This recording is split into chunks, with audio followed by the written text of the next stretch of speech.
So Swamp Thing's a very bittersweet review today, if you will, because the Swamp Thing finale just aired. It was really good, especially that after credits. If you didn't stick around to the after credits scene, stop watching this review, come back to it after you've seen it, because holy crap, that left me with the biggest bittersweet feeling, knowing that what we just saw in the after credits scene isn't going to be explored even further. But we'll get all into that in today's review, guys, of my Swamp Thing finale. So let's get into this.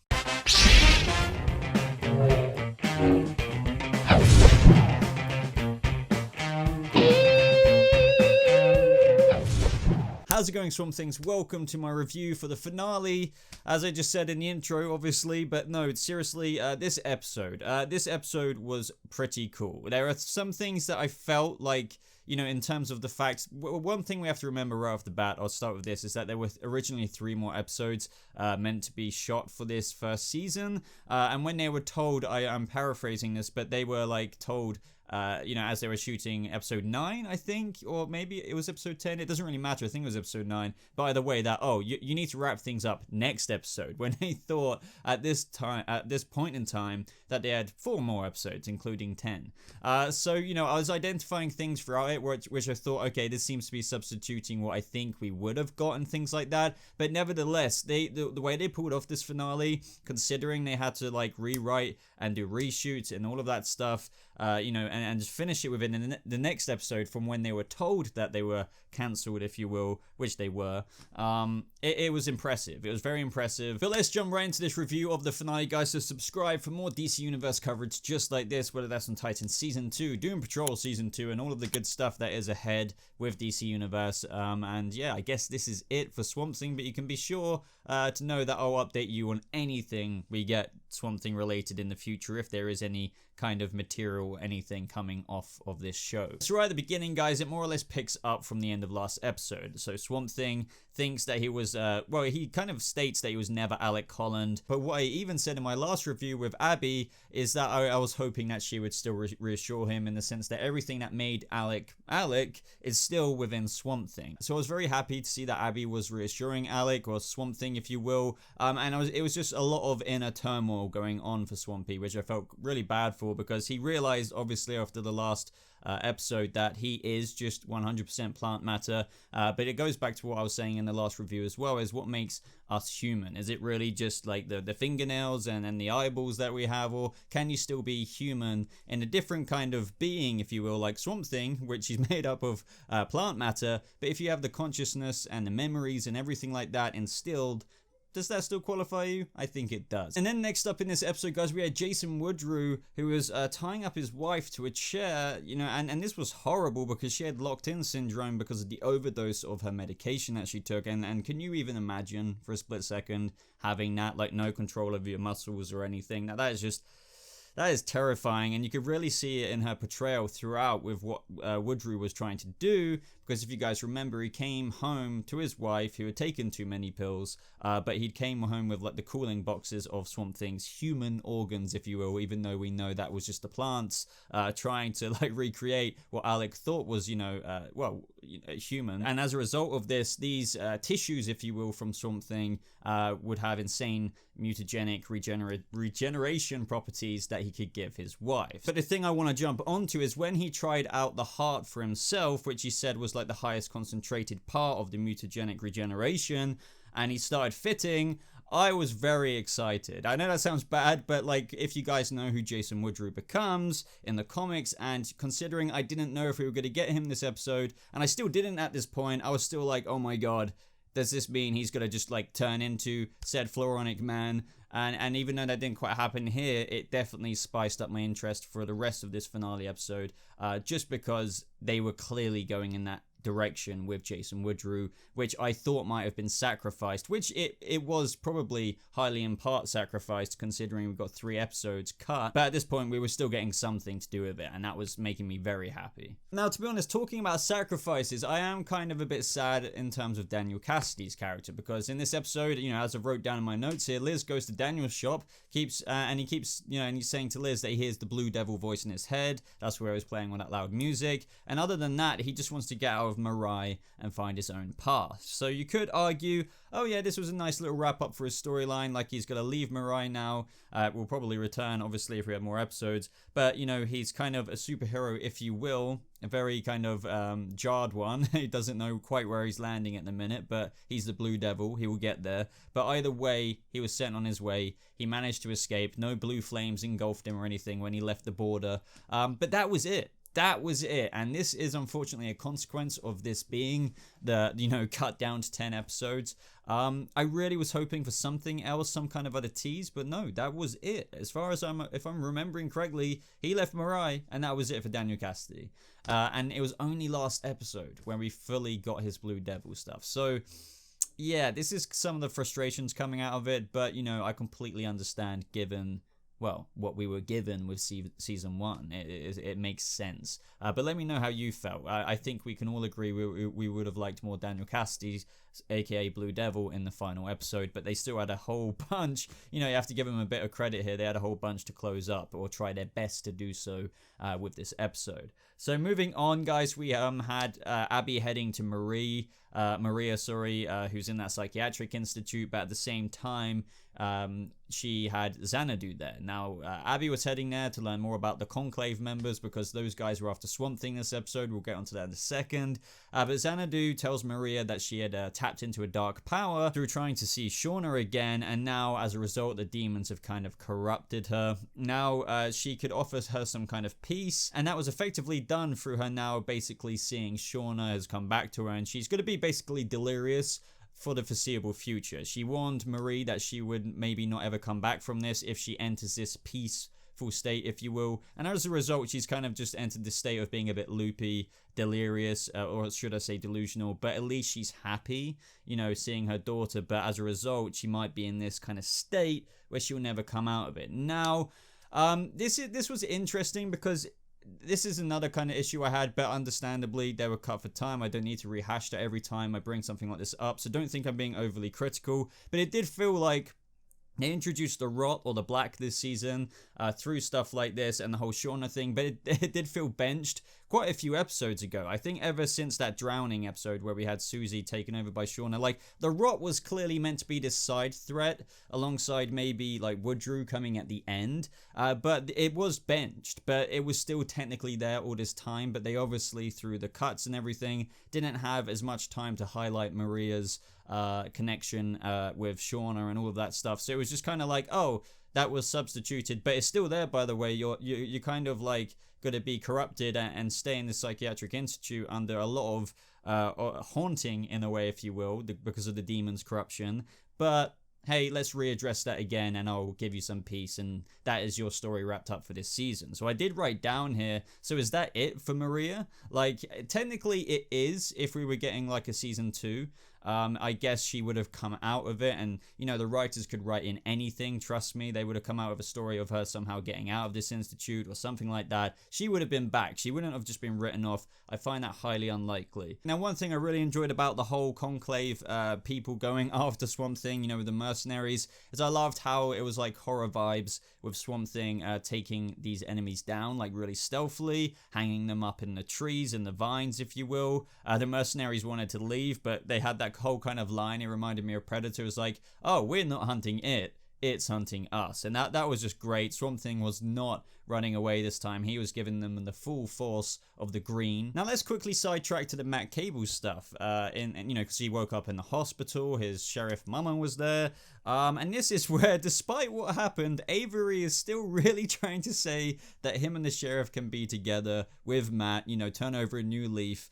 This really did kind of make me laugh. You know, it's like, did you really think that was going to work? I suppose, you know, may as well try, right? And anyway, with just Matt waking up in a hospital anyway, it just kind of felt like to me, like, this is no disrespect to the actor or anything like that, or the writers. It's just, this could be all the consequences of what we've already been over with things being cut.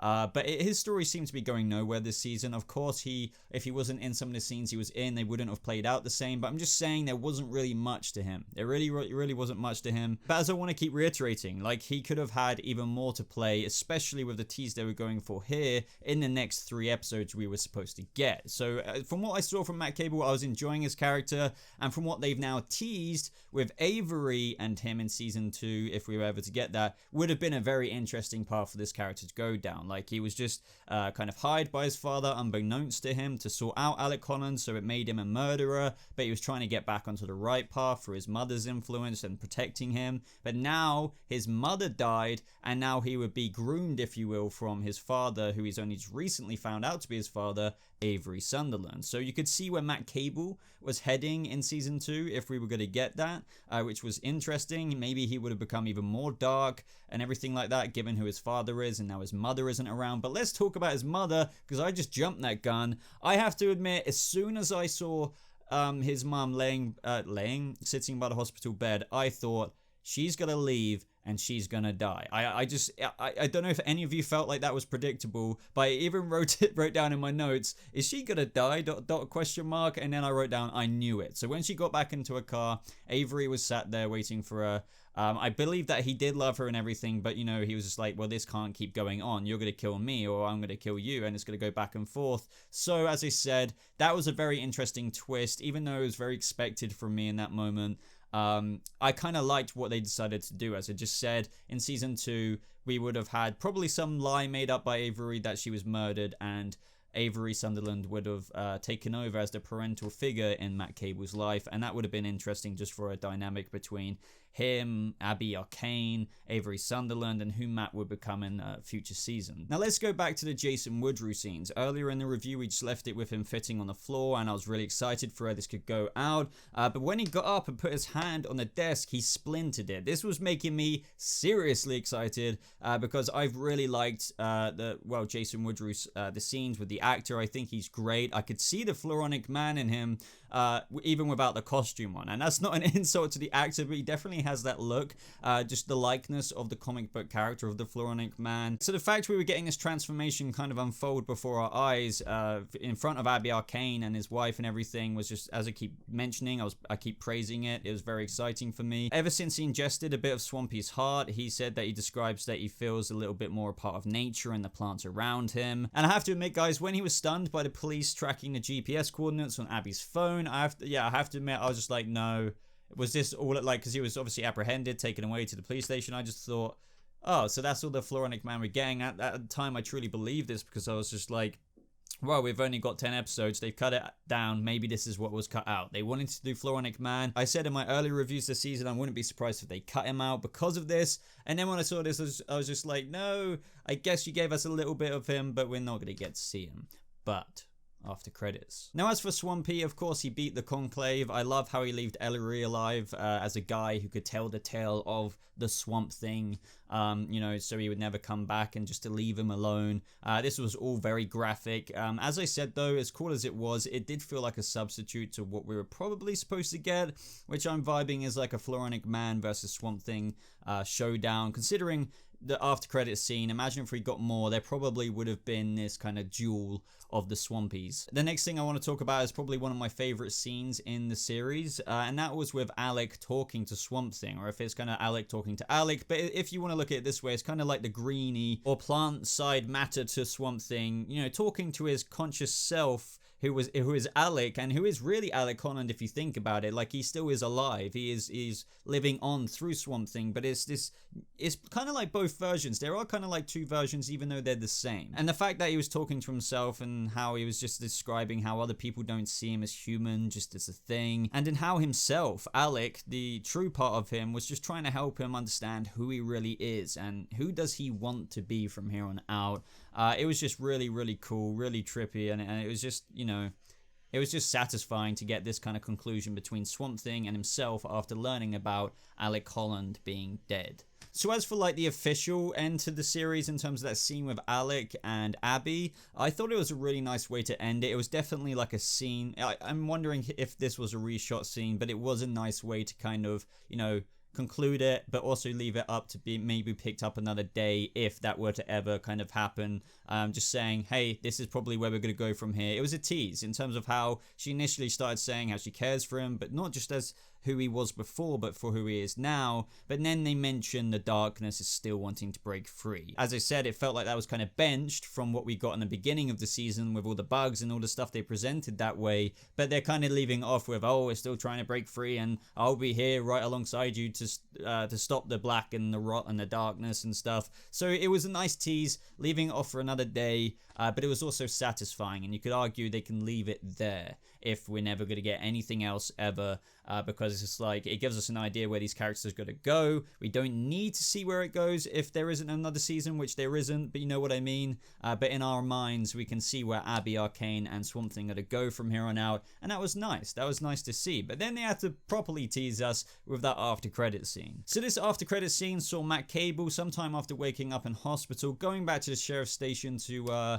get a little bit of his stuff, I guess, from his locker, I don't know. But that is when he sees there's like plants on the floor, plants on the ceiling, and then this is where it dawned upon me. I was like, oh yeah, Jason Woodrue was taken into police custody, and then none other than his cell was all completely wrecked and plantified, if that's even a word, out. And I was just like, yes, please show him. Please show the FLORONIC man. I was really like anticipating, are we going to see him? Aren't we? Is it going to be a really quick, really blurry version of him? And lo and behold, guys, we got to see Jason Woodrue transformed into the FLORONIC man. And this was a really big kind of cock-teasing way to leave the season. It made me very satisfied. Also, as I keep saying, bittersweet, because yeah, we're not going to get any more, yet they gave us the FLORONIC. If anything, guys, this should rally you to do another hashtag save Swamp Thing on Twitter, because this is, yeah, can you imagine what they could have done in season 2 of FLORONIC Man? But if you kind of look at it in a different way, this is probably, you can imagine now what they were going to do with the next 3 episodes. And why I kept saying this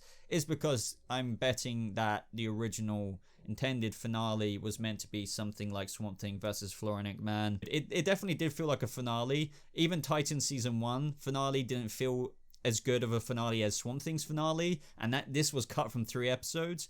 But you know, him versus the Conclave, Swamp Thing versus the Conclave, didn't feel like right. I mean, it was probably included in the story, but it should have been probably the FLORONIC man. I'm not sure. I'd love to know what you think. But the one thing I will say is I loved it. I think they captured the likeness very well. But then I saw like a Blue Devil picture on Twitter again. I was like, okay, I have to admit these two look a bit too similar. Now, what I will say is I would have made the Blue Devil look a bit differently. Now, I love how the Blue Devil looked, but what I will say is that Jason Woodrue's FLORONIC man, and in the pictures you're seeing right now, he does look like the FLORONIC man. But what I will say is that overall, obviously Swamp Thing looks completely different to Blue Devil and FLORONIC Man, but FLORONIC Man and Blue Devil look way too similar. As if like, and I'm not badly criticizing this, I'm just saying it's as if they've got the same mold and didn't do too much to change it. Of course, Blue Devil has more horns, and of course with FLORONIC Man, he has horns in a way that isn't obviously the exact same as Blue Devil's,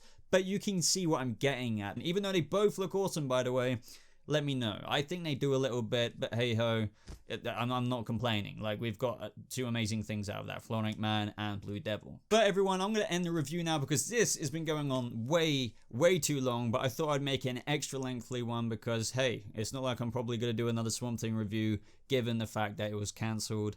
Let's just hope for some kind of maybe continuation in one form or another, whether that's through showrunners talking about what they would have done.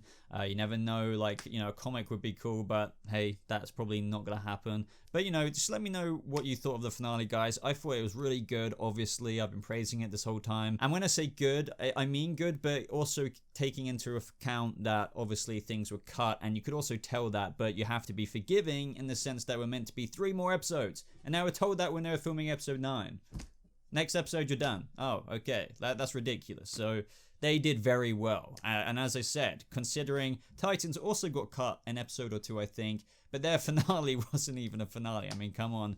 That was a cool episode for Titans, but their finale was just something else. It really was. That wasn't a finale like what they just did with Swamp Thing. But of course, I want to thank everybody who made this show happen. It was amazing. Even if we don't get more seasons, it's still the definitive Swamp Thing experience in terms of live action, anything. Thank you guys for watching my reviews. I'm sorry I was on vacation for 3 weeks and that I missed like 4 reviews, even though I did do a catch-up for them. But thank you regardless for sticking around with me on my DC Universe coverage. Of course, Titans and everything else will be coming up next. That drops September 6th. So stay subscribed, guys. Like this video if you did enjoy it. But other than that, all there is to say is, apart from joining my Discord server to talk about Swamp Thing with me directly after, you know, obviously Swamp Thing is over now, why not join the server, talk with me about it. Thank you so much for watching. Hope you have a lovely rest of your day. And I'll see you Swamp Things in the next video. I was about to say the next Swamp Thing video, but I can't.